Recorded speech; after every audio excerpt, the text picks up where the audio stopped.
journalist who has covered crime and local politics in Mississippi and past Louisiana. He earned his BA in Mass Communications from Southern University and A&M College. He's a Pitch Wars alumni and member of the Crime Writers of Color. When he's not writing about murderous teens, he's watching and obsessively tweeting about every franchise of the Real Housewives ladies. About Lizzie Baton Rouge. He is our author of Black Beat, his first teen book.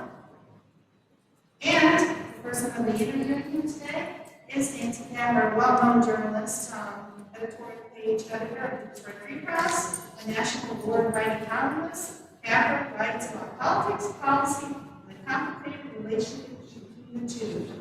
Detroit's historic municipal bankruptcy to the backlog of untested sexual assault kits in Detroit, to the Flint water crisis.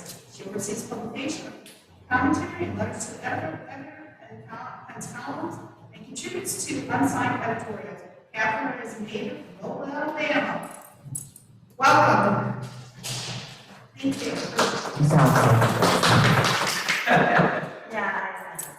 I don't listen to it going through. So it's very exciting to be talking to you today, and I would be really excited under any circumstances because I love the Black theme, but it's especially exciting because we have known each other for 15 years. Yes. Maybe 16? Yeah, maybe 16. It's been a while. Yeah. And people talk about like how all the bad things about social media, but one of the cool things about social media is that you can stay in touch with people even when you move to different states. So we worked together in the newsroom in Hattiesburg, Mississippi, the Hattiesburg Union. We were both from the South, but neither one of us was from Hattiesburg. I was just out of college when I met her. I was not just out of college, but I was a lot younger than I am now.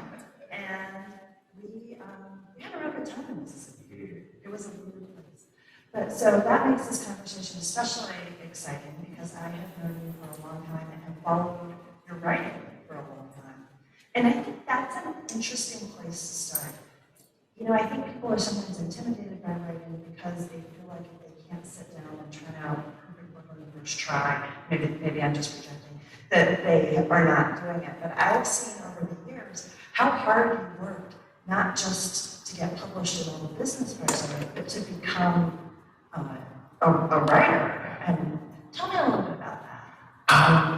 This is my dream since I was in 3rd grade. I wrote, I think I had a class assignment. Do you remember I could just say no? Yeah. And so for all the young kids, there was this like really big campaign I used to do in public schools so for kids not to do drugs. And I think my teacher gave us like a class assignment. And I wrote a skit for my class assignment. I was the only one that did that. And my teacher liked it so much, she was like, hey, why don't you cast your friends in it? Y'all put it on in front of the class. And that was the first writing book I got where, I can entertain people who write.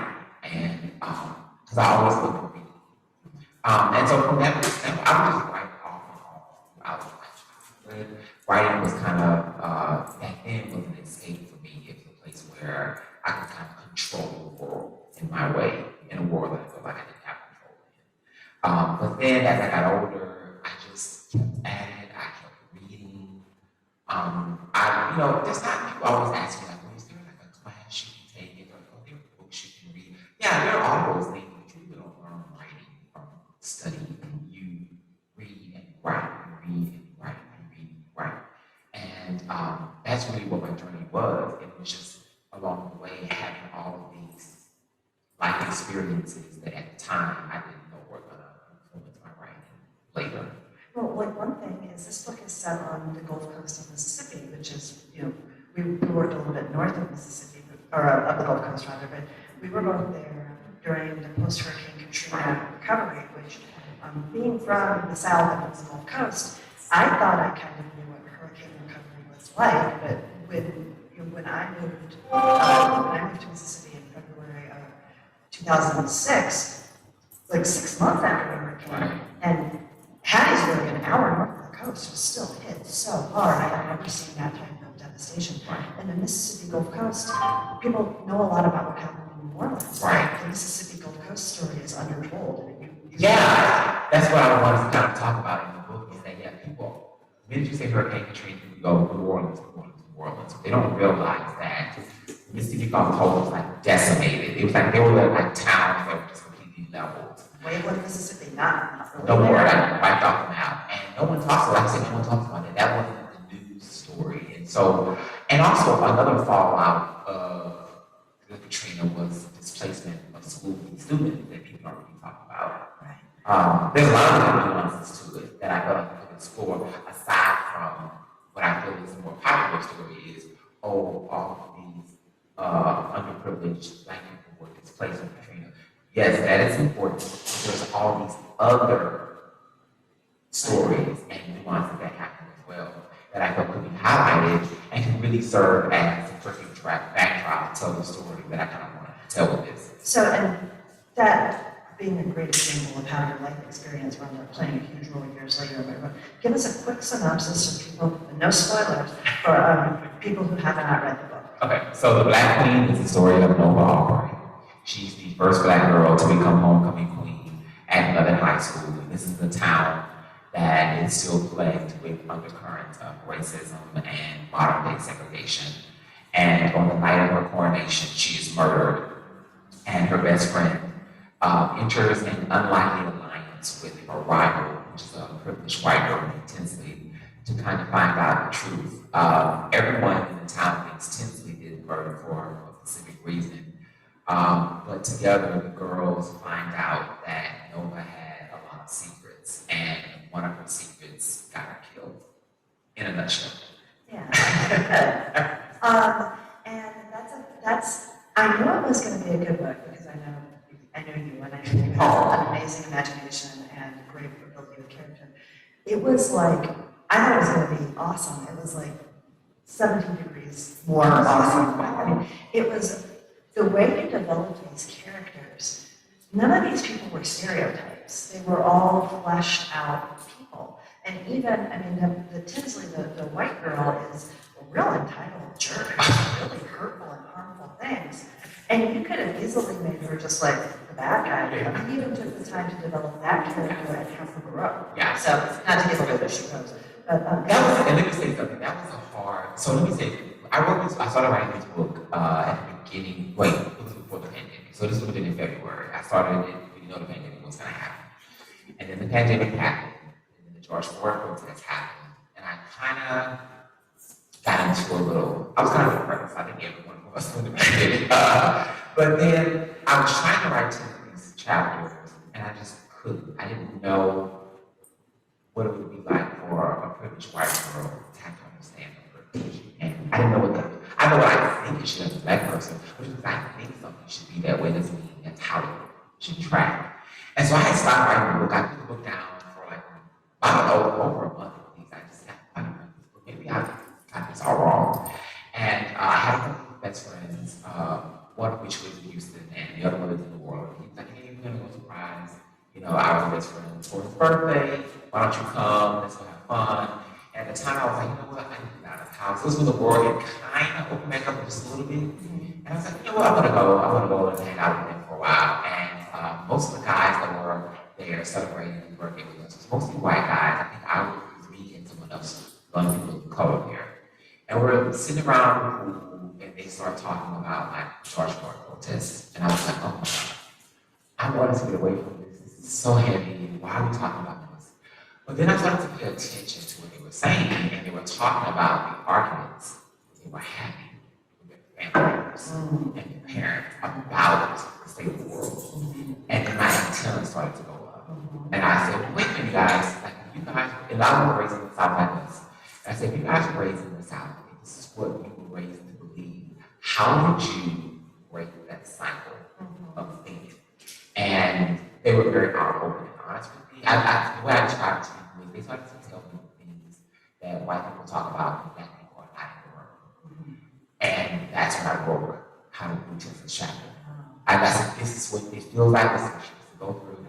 Like, this is not a spoiler, there's a whole dinner scene between her and her family that I got the idea from one of my friends who we were talking. He had said that when Obama was in office, that the week before he would go home for Thanksgiving, he would spend an entire week like studying facts because he needed to go home to the dinner table and argue with his family members about what was true. And as me as a black person, I never heard that before. I was like, when I go home Thanksgiving, I'm just worried about my uncle getting into a fight playing spades. I'm not worried about like arguing politics, but it's something that I never knew that they had in a white home. And so it gave me all the insight.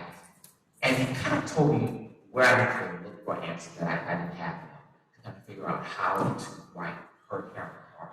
Because Duchess's voice came to me very easy, and I struggled with her. So let's talk about Duchess. Duchess, I think she's such a fascinating twist on almost like the classic film noir detective. Mm-hmm. She doesn't want to be in this mystery. She doesn't want to be investigating it. And it's like, she was almost out and she got pulled back in. And in a way, because like Nova is very much a classic film fatale. And I appreciated the noir structure of this. But so Duchess is the daughter of a police officer. And she's black, and you wanted to, it was important to you to, that's a complex relationship too. You could have made both of these characters, this one bad, this one good, this one very oppositional, but you showed the complexity and depth. So talk a little bit about Duchess and where she came from in that relationship. Yeah, so Duchess really came from conversations that I had. So after I worked at Hattiesburg, I worked in Louisiana for about 10 years for the Advocate newspaper. And I covered a lot of small towns in southwest Louisiana. And a lot of those small towns had either all white police forces or a majority white police forces. And when I go on crime scenes, they had like one black officer or a couple of black officers. They would normally gravitate towards me. Plus, I was on the back order of my publication.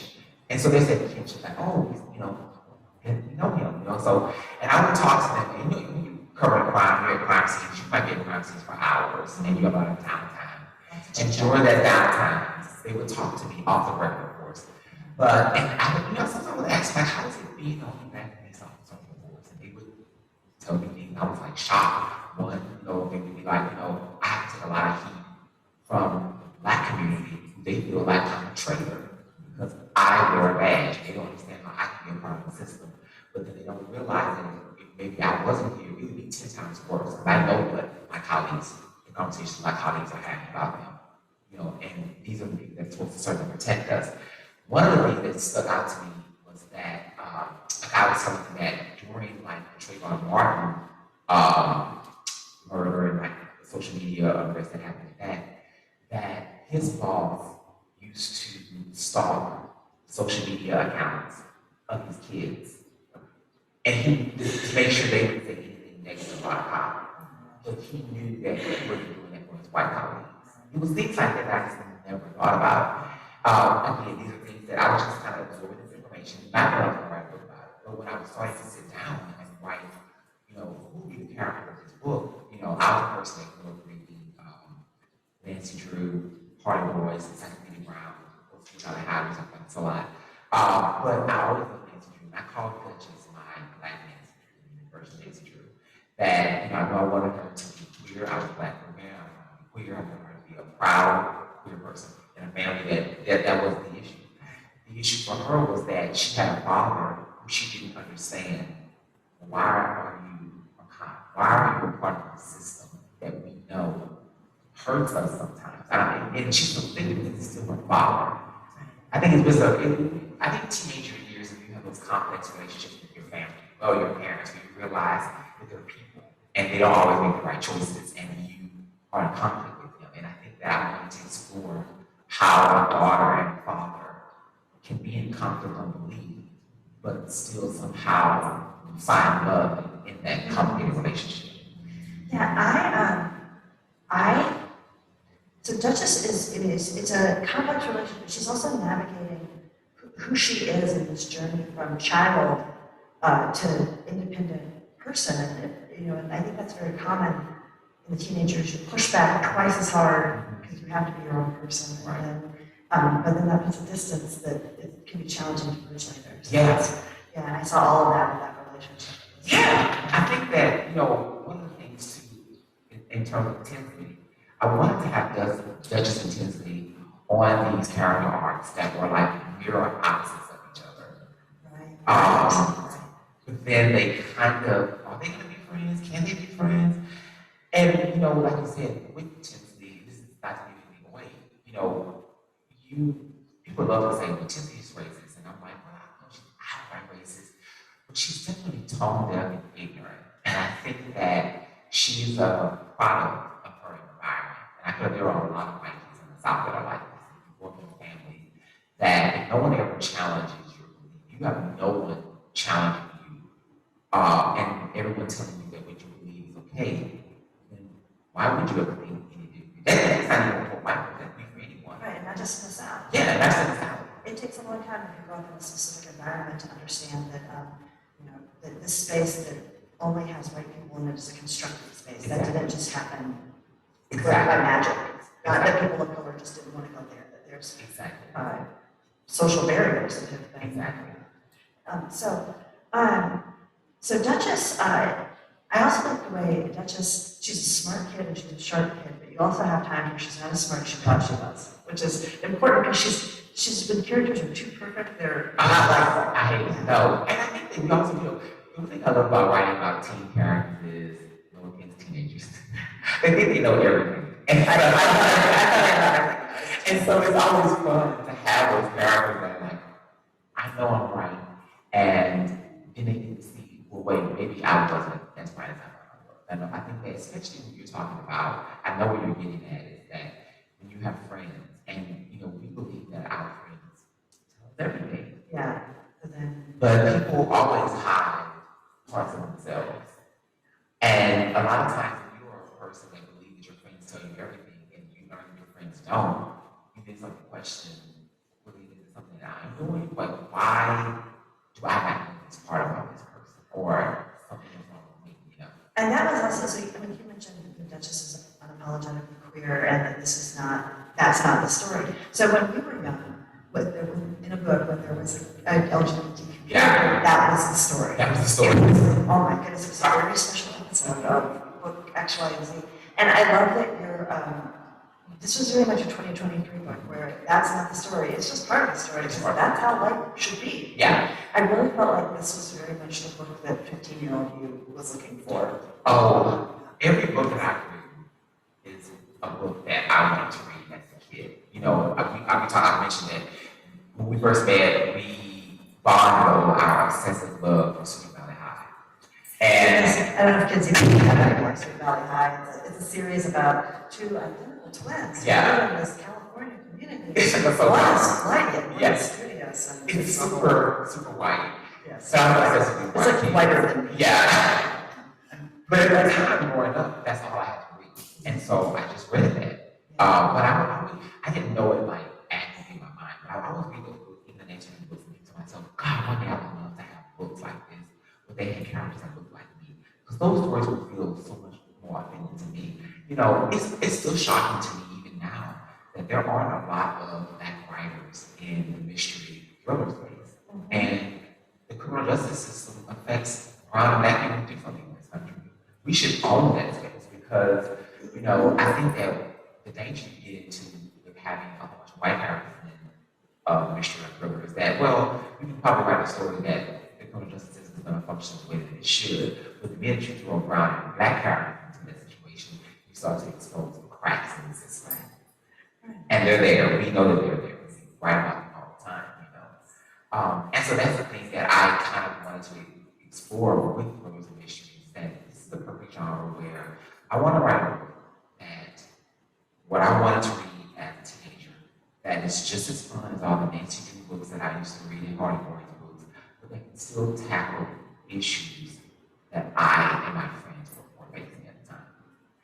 Yeah, no, I kind of thought of Duchess as the Black Veronica Mars. So. Oh, that's better. Yeah, that's better. Who was the modern Nancy Drew? So like it's a whole success. Yeah. I of course liked Nancy Drew a lot when I was young because my name was Nancy, but I did not have Titian hair or a roadster or any of those things. She's like, young people don't like Nancy Drew anymore. So we're like my old persons, I don't care. But so Nova. Yes. Nova is the Black Queen.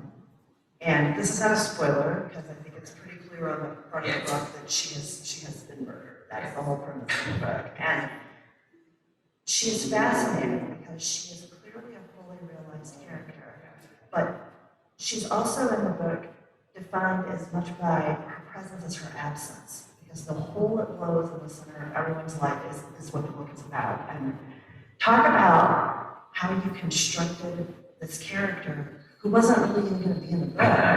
Okay, so let's talk about this.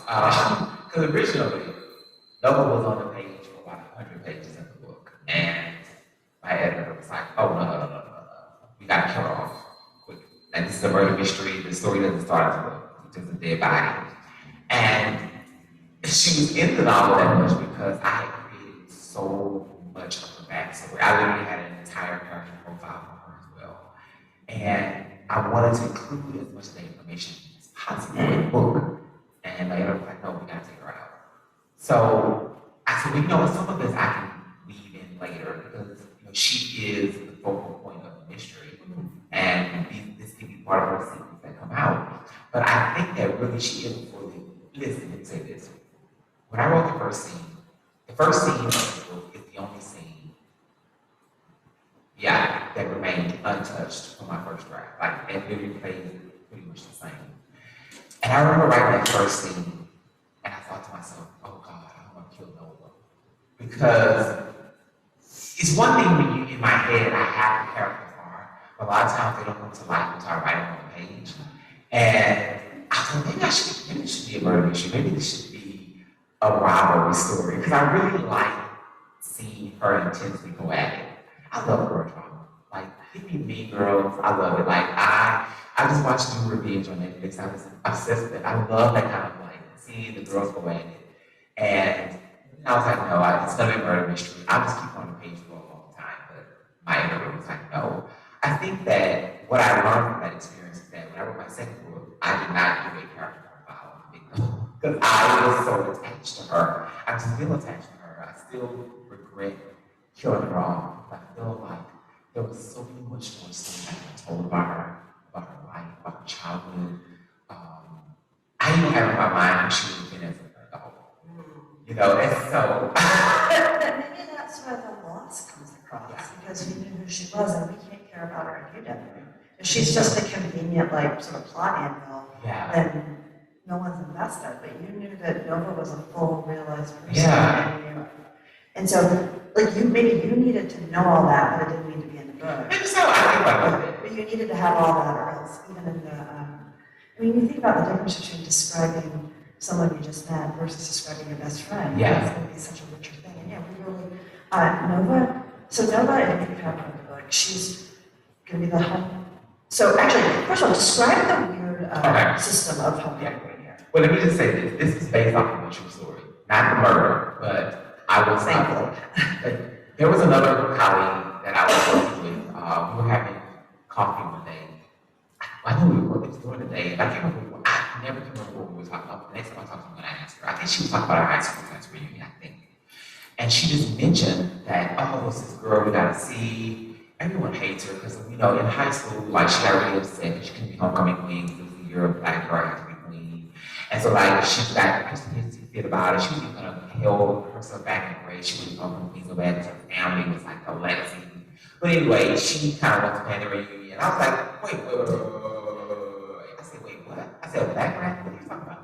She said, in my high school, we had this whole policy where 1 year a black girl be homecoming queen, and the next year a white girl be homecoming queen. And this whole convoluted system, the football team can vote and all of that. It was a way for them to have diversity or whatever, but we just kind of went with it. And then she went all over the story. And I was like, that stayed with me. And I was like, this would be a great premise for a novel if I ever heard to it. But I felt like it was such a southern thing because that's how we in the South try to solve our racism is to try to throw a band-aid on it. Let's try to have this system. Separate. And it's gonna fix everything. And so I kind of wanted to, it was a perfect way to explore it and then say, how would this system work? In terms of why would this be needed? And at the time, like I said, it was after George Floyd protest. It was when the whole country was having to reckon that, oh God, racism is still real. Let's fix it, And you had all of these diversity initiatives happening. And I always thought to myself,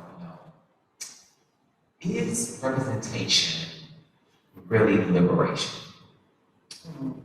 Because if we're just having diversity just to have it, but we're not fixing why the diversity was even needed, then are we really fixing the problem? Or are we just putting a band-aid on it in order for it to come up later? And as you described in this book, the system of having alternating black queens and white queens doesn't bring the kids closer together, it pits them against each other. Exactly. All it does is create another divide, and the way this school was set up was much set up like my high school, and I think you mentioned it as well, is that a lot of we went to an integrated school, but the white kids were all in gifted and talented or AP courses, and all the black kids were in regular curriculum. So therefore, it was like you had two different schools happening at one school. You never really had the kids mix. And so when you would have these popularity contests, in my school, the black kids outnumbered the white kids. That's where the picture came in from this book. So the white kids could never win popularity contests. And we're like, okay, well, sorry for them. You may have had one every once in a while who maybe would cross over, who got so popular, they could cross over. But the thing about it is when you have a popularity contest, it's based off the fact that the kids know each other. Right. And if you just create avenues where the kids are intermingling, it will, in theory, I think, kind of work itself out. The popular kids will rise to the top and assume their position within the school, and the cool politics of high school, and everything would be as it is. When you create these divides, which would happen in my school, you have a white girl run home, we'd be like, we don't know her. We don't go to class with her. We don't socialize with her. We're not voting for her. And that's what kind of happened in this school. It was just a reverse of the white kids out of the black kids. And the black kids felt like we have no representation here. We're just here. Right? Well, and we have in Metro Detroit, where I've been here for 20 years, off and on. Though I moved to Hattiesburg in the middle. I moved to Mississippi in the middle of it and came back. And Metro Detroit is different from where we both grew up. It's very sort of structurally segregated. We have a majority black central city. We have suburbs that are still majority white, but are actually becoming more diverse more quickly than a lot of us really think about, because we don't kind of readdress our assumptions about how things are changing. But they're still majority white. And so you have schools here that are very physically segregated, where majority black, majority white. We went to schools, like you said, that were more integrated, but it didn't mean the kids were necessarily together. Exactly. If you're in the AP classes or gifted classes, or is opportunity equally available to everyone. Exactly. And that's also a dynamic you bring into. There's one character who's the one black kid in the AP classes in your book, which I thought was a really authentic touch to what schools in the South were like. Yeah, you have that one kid that kind of gets in and kind of is the bridge between both worlds. And it was, I think that's the way that she described it, because he was just too smart and couldn't live in a regular. Like that's why I love it. But in my school, you have situations where, I think they said at the end of the book, this isn't a spoiler as well, is that there are kids that are in the gifted and talented programs that are not gifted and talented, they're just white, and that's how they got in it. And there's plenty of kids who aren't in the gifted and talented who really are. Should be, exactly. And so, you have all these dynamics, within the education system. I think that happens everywhere, not just in the South. Yeah, no, absolutely, no, definitely. It happens everywhere. But I also thought it was like, there's certainly Southern literary tradition, which is really rich and complex. It's not obviously a lot of prominent white Southern writers, there's prominent black Southern writers, but your voice and the story you're telling still felt really unique. I don't know. I've read a lot of Southern literature, and I don't think I've ever read a story quite like that. So, I thought it was, it's important, and it's a YA book. It's about kids in high school, but I read probably a lot of YA. It's almost 50. But I don't think that means that it lacks depth and complexity. This has all the depth and complexity that an adult novel might have. So I thought a lot more than a lot of adult, general fiction has. A lot of that's pretty simplistic. I mean, I'm not knocking it. I'm very good at escape room as much as anybody. But it's stuck in a lot of depth, a lot of investigation.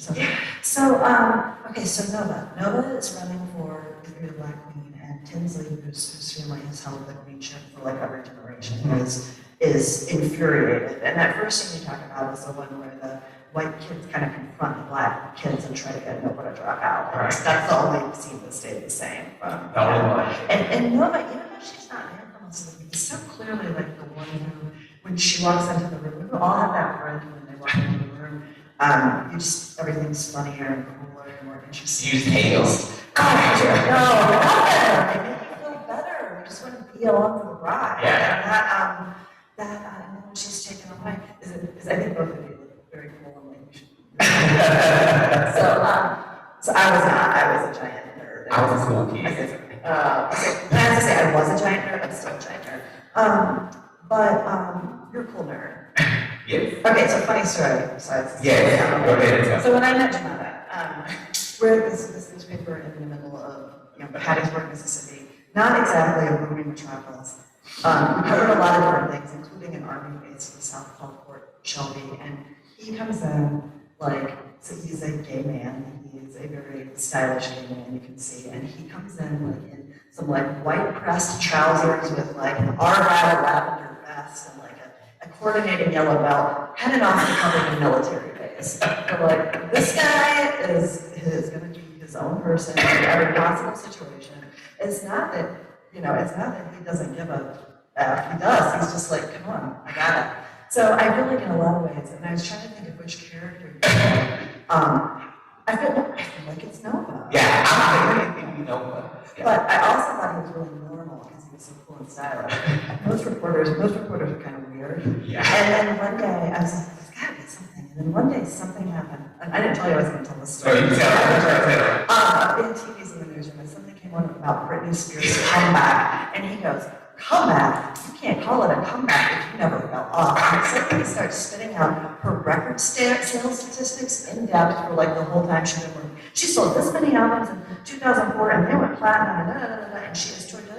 I was like, okay, this is his thing. Yeah. Yeah, he's got this like obsessed with Britney Spears. And then I knew he was like, he may be super cool, but he's secretly a nerd, just like. And I still have that obsession. Well, yeah, we all reporters are all weird people. Just don't know how to deal with them. So, so that was a fun time. And look at us now.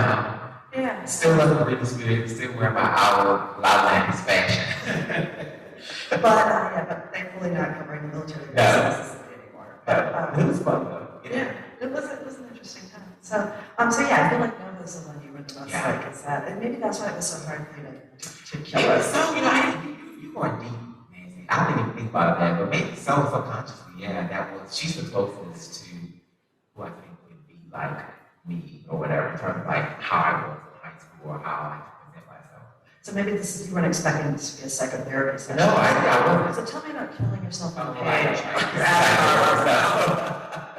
Because I just felt like you were the she was you definitely had to make her the murderer. Yeah, she was the it girl. Like it was definitely, when I was trying to unpack all of her secrets, I think it was always interesting because, like you said, you always know those people that can just walk in and just have like a chance. They're lavender argyle vest. Yeah, they can just laugh and just like, what?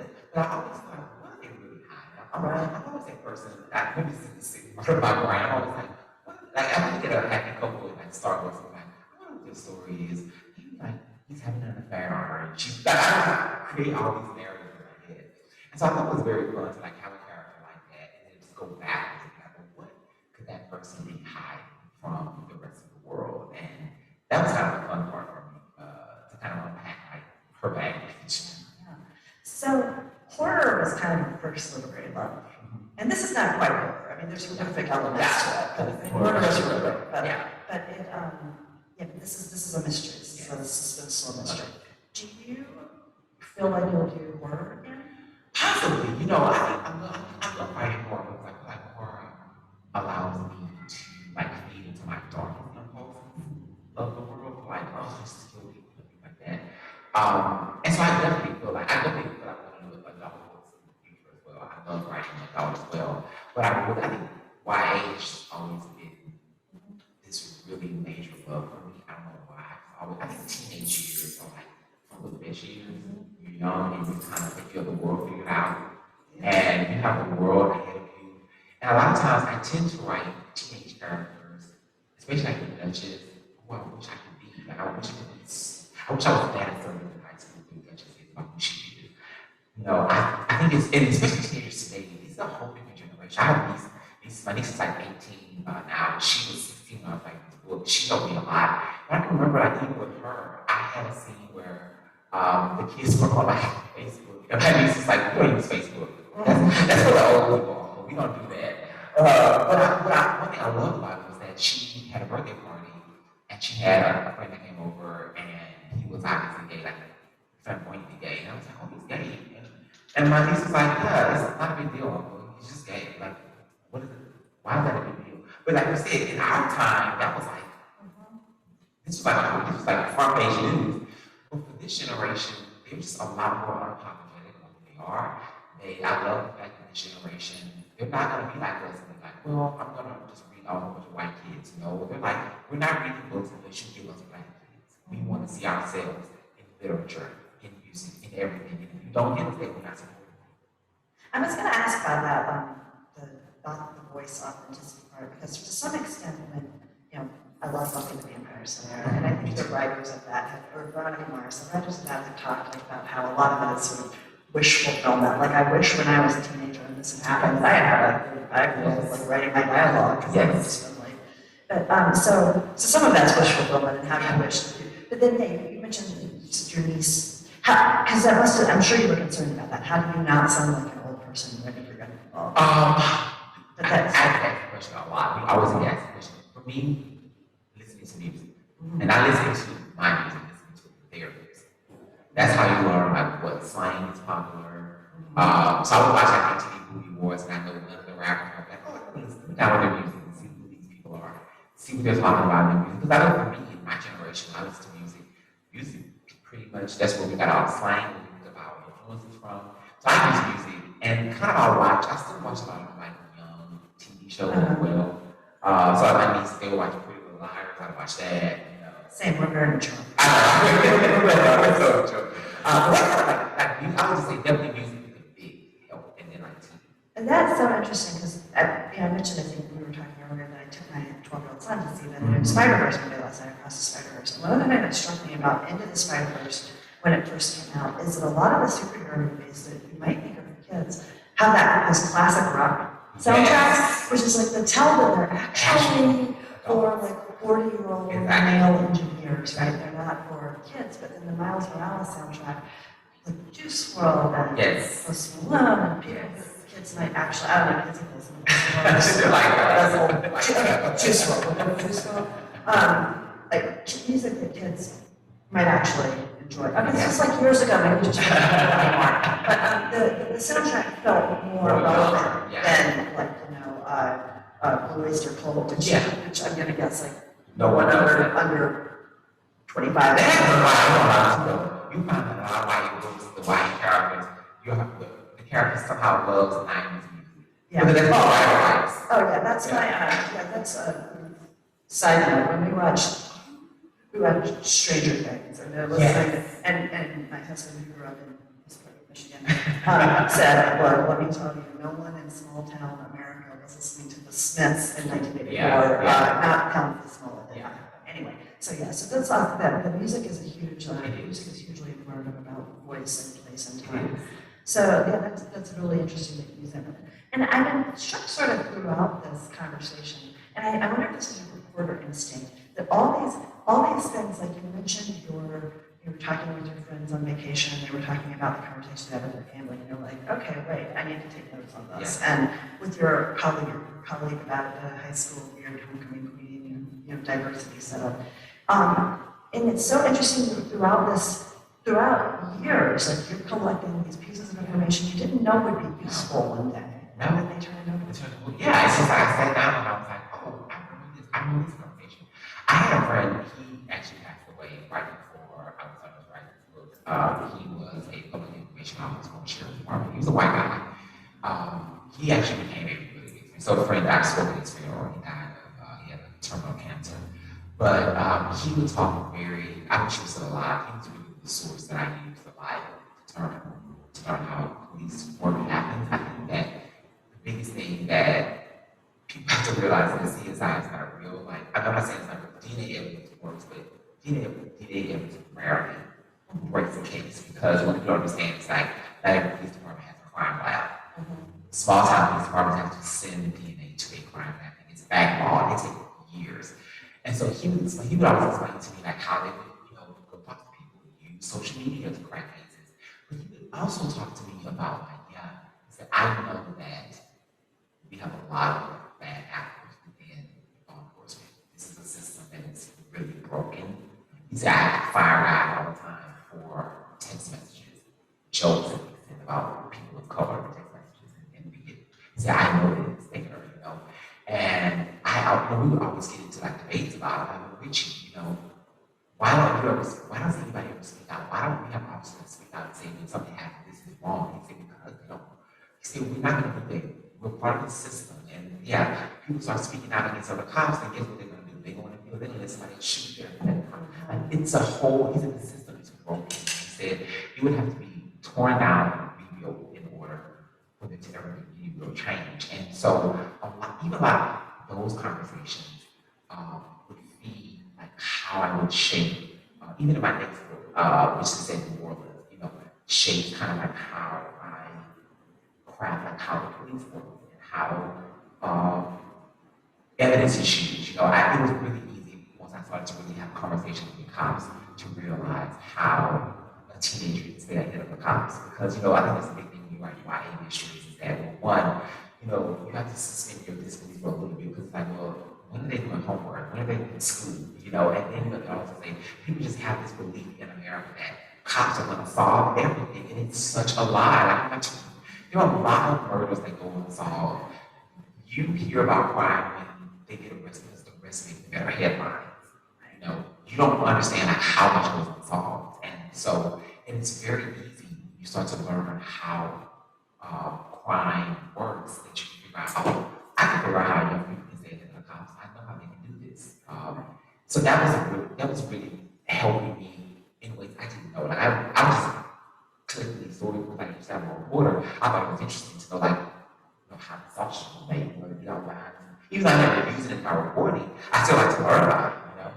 I've actually felt like throughout my career, I felt like I found something that was kind of interesting, and I decided to take a few minutes to figure out how it worked, or even a few hours, or whatever. I've never regretted it. Like, you may not use it directly, but it informs an understanding. Exactly. It's good to be curious and figure things out. So I feel like we have to talk about the business of publishing a little bit. Sure. So we talked about how you really, I know you've been writing for a long time. You worked on your writing. You didn't just go, all right, I wrote a book, Publishing. Oh, yeah, right. And I mean, I was just seeing over the years, I can see you on social media being part of groups of other authors and working on things and going to conventions and all that stuff. Talk about that journey from like, okay, I'm going to write a book to here I am, a published author. I think it's fair to say a celebrated book. Yeah, I mean, I was talking about this. I think that, you have to first wake up in your mind that this is what you want to do. And realize that writing is a very solitary thing. My parents never read the Black Queen until it was published. I never shared my writing with my parents. I never really, I don't want to say I never really cared what they thought, but I really, they weren't publishing executives. I wanted people to read my work and actually tell me how to make it better. And so I relied on teachers and professors to do that for me. In college, they always could read my stuff and they would tell me, do this, do that. The most things, everybody, any person, no matter white, black, older, younger, published, non-published, will tell me is you have got to read. If you read, you're going to learn how to write. And I understand what they mean. It's hard for me to explain. It's like when you read all the time, you kind of understand how story works, how pacing works, how technique works. You're looking at other writers. So I would find writers that I liked. If I read a book I would go down the rabbit hole of like, how did this person become published? And that's how I learned. Oh, they were they would talk about like, their agent, how they got agents. They would talk about programs they would do. And so at the time, I was reading The Children of Blood and Bone, which was written by Tony Adigan, I think. That's what I think. And I went down a rabbit hole of her life, and she was talking about this program called Pitch Wars. And I was like, what is Pitch Wars? What is that? And so I looked that up, and it was this program for writers who can get an agent. I knew that getting an agent was how you get a publishing deal, just from like researching other authors' lives. And at the time, they were getting ready to have another class, and I said, oh, it's going to happen in 4 months. I can write a so I wrote that book, and I submitted it into Pitch Wars. It was a highly competitive, like thousands. I think it was like 7,000 that year, and I got picked. And I was shocked. I was like, oh God, you know. So that was the first thing I was like, maybe I have the talent. I have the talent. I just have to find the right. Because the thing about publishing, people don't tell you that it is about talent and knowing how to write, but it's also about luck. And it's about having the right book at the right time. It's all these different things that have to kind of fall in line. And so I did Pitch Wars, and that's like a 4-month process where you edit your manuscript, and then you may have like this agent showcase where all of these New York City agents just look at your pitch and they can request your work. I think, oh, perfect, I'm gonna do this. This is the, so I don't have to send out letters to everybody. I can do it this way. My pitch got the second highest request. So the highest was 50, I got 37 from agents. And that's how I found my agent through Pitch Wars. And through Pitch Wars, I had an agent. That was the first step. You think, oh, I've got it. But then you then have to go through the agent has to then submit your work to publishing houses. That's a whole another round of rejection. So let me just say this. You're going to get told a lot of no's. I had to realize and come to terms very early that no doesn't mean I don't have talent. It just means no for right now. It's going to happen another time. And so I had another book that went out on submission, and no publisher bid on it. But a couple of editors were like, he knows how to write. Send me something else. Anything else that he writes, send it to me. And while I was on submission with that book, I wrote The Black Queen, because I wanted to have something to occupy my mind, so I wasn't thinking about checking my email every 5 minutes, you know. And so we got through The Black Queen. My agent said, let's just submit to a couple of the editors that said they wanted to see some other work. Let's see how they feel about this book. We'll get a sense of it. And the editor that I submitted to was actually my dream editor who took over The Black Queen. She's my dream. She's the editor. She's the same editor for Karen McMahon is One of Us is Lying. And she does a lot of other Carton, and she does a lot of books that authors that I love. I was obsessed with their books. And I was like, oh, I wish she could be my editor. But I was like, she'll never be my editor. And she's my editor. So you have to have, like, it sounds like you have to let go of a lot of ego. You do. You know a lot, and then edits. I mean, I don't know about book edits. Journalism edits can be brutal. Well, book editor, that's why I was listening. When my editor told me, when I did revision, she was like, you are so good at doing revision. I was like, well, I'm used to being edited. I said, let me tell you something. You are a lot nicer because you tell me, you don't tell me I have to change something. You're like, I think maybe you can make it better. A lot of newspaper editors just change it. They don't care. They're not as nice. Yeah. And so I think that helped me a lot. And that's what helped me know how to write a deadline too. Because that's the other thing, I can write a deadline. Give me a deadline, I can write towards it. Being editing, you have to realize that an editor's job is to make your writing better. And a lot of times, as a writer, I have tunnel vision. I'm just seeing what the story can be. Then that person comes in and it's like, you know what? This is how this will make this better from a bird's eye view. And half the time, when I first read my edit letters, they can be like 11 pages long sometimes. Your first get that sticker shock, like, oh God, I gotta change all of this. But then when you start to like digest it, you're like, oh God, this is gonna make it a whole lot better. Oh, when you're too close, sometimes you can't see it. Yeah, you can. And also, all that stuff you know in your head. I mean, I know this even from being a reporter and a columnist. All the stuff you know in your head. Sometimes you're not giving a person who's not in your head enough information to make the connection you made. Exactly. And so you need an outsider to say, this is not telling me what you need to tell me and add more here. And so, yeah, but you do have to let go of a lot of Ego, people. you have The goal is a better finished product, but at the same time, a lot of that's on the editor because they can't be there to stand out your voice. They can't. It's that balance between enough ego to preserve your voice and not and sufficiently like accepting. You have to have an editor who understands you. I think that I got an editor. I love that. Some people do not. I've heard horror stories with some writers, you know. I have an editor, she almost knows what I'm thinking before I even think it, you know. And it's just like a funny aside is that, you know, when we were doing my copy edits are a nightmare. They are a lifesaver as well.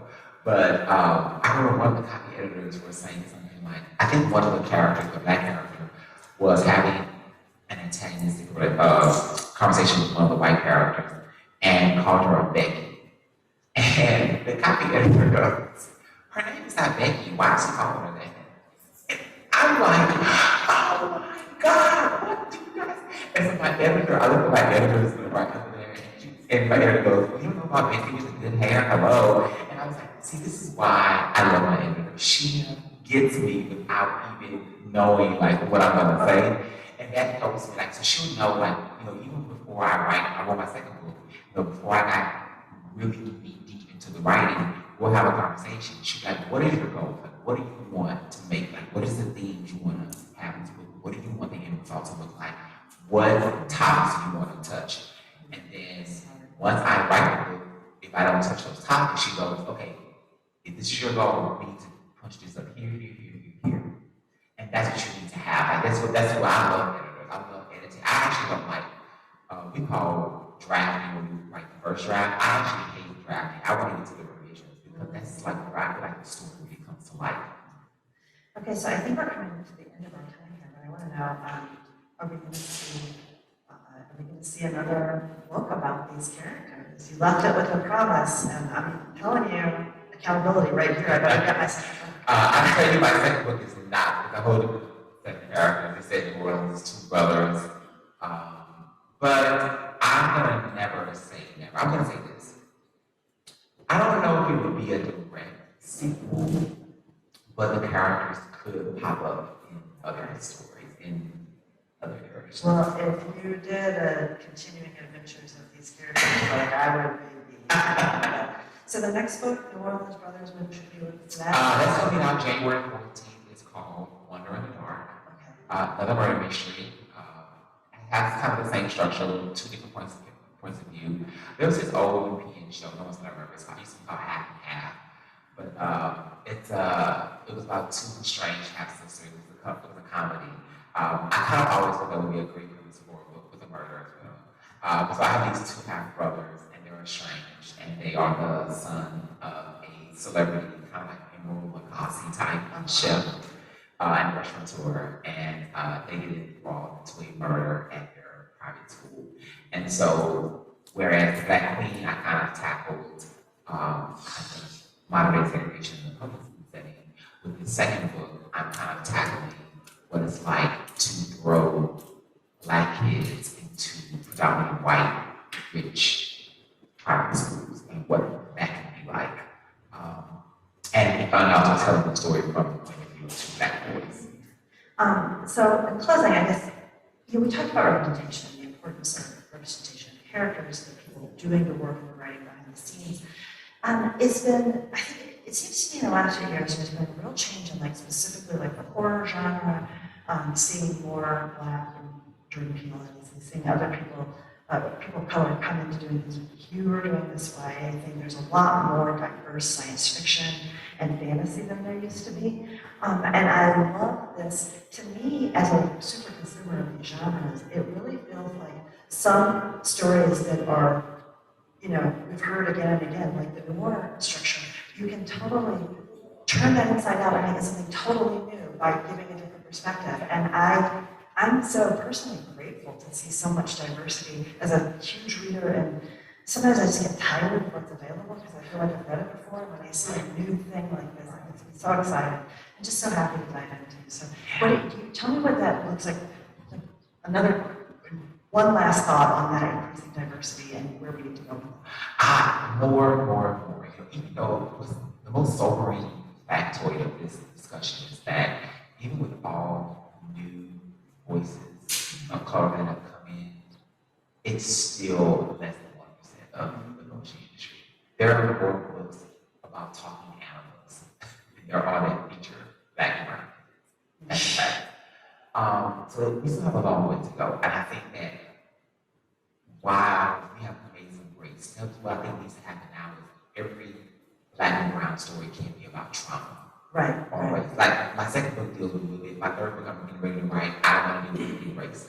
I think also Black kids need to be allowed to read stories. They just be happy. They can be mermaids. They can be, they don't have to deal with racism all the time. We are more than just our trauma, we are more than just racism. There's a lot of different nuances. We should be able to completely escape as well and just live in a world where, hey, we just give mermaids swimming and see what sisters who all got different ethnicities, who all have the same parents, who cares, they're gonna ask questions. Like, we should be allowed, Black children should be allowed to have that as well, and not everything has to be so heavy. Well, I'm gonna keep reading your books and we're gonna get there, so. This is so wonderful, and thank you so much for being here. Oh, thank you. I want to thank everybody who's watching. Thanks for Trick Public Library. Oh, right, oh shoot, I totally forgot about that part. I got so caught up in my conversation. Audience questions, yes. No? Okay, I talked so much, I'm so interested in what you're saying, I'm sorry.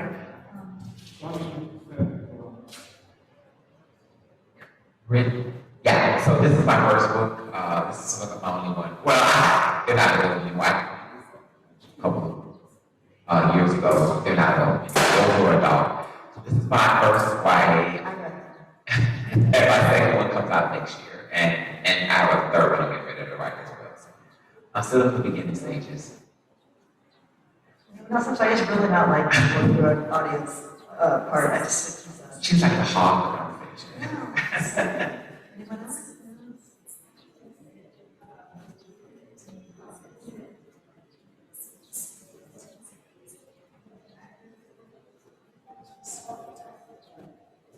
Oh, really?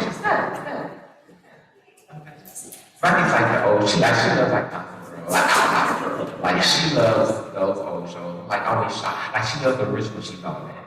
Yeah, oh wow. But they call it old. This is the old movie. My son and I watch Golden Girls together, so I know people do like old stuff. Yeah, it's good. It's good to have that. Yes. Okay.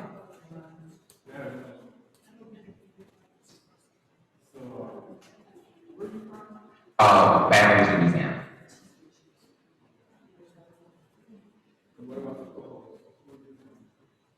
Thank you. Oh, I'm sorry. I'm from Mobile, Alabama, and I've been here for 23 years. So I moved to Mississippi for 18 months in the middle of it, and I live currently in Southwest Detroit.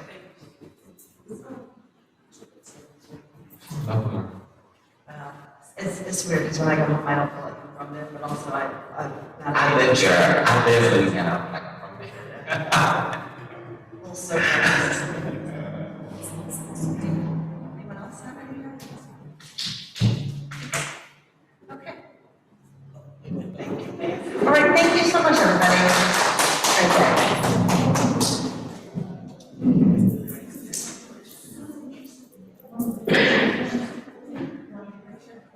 Oh,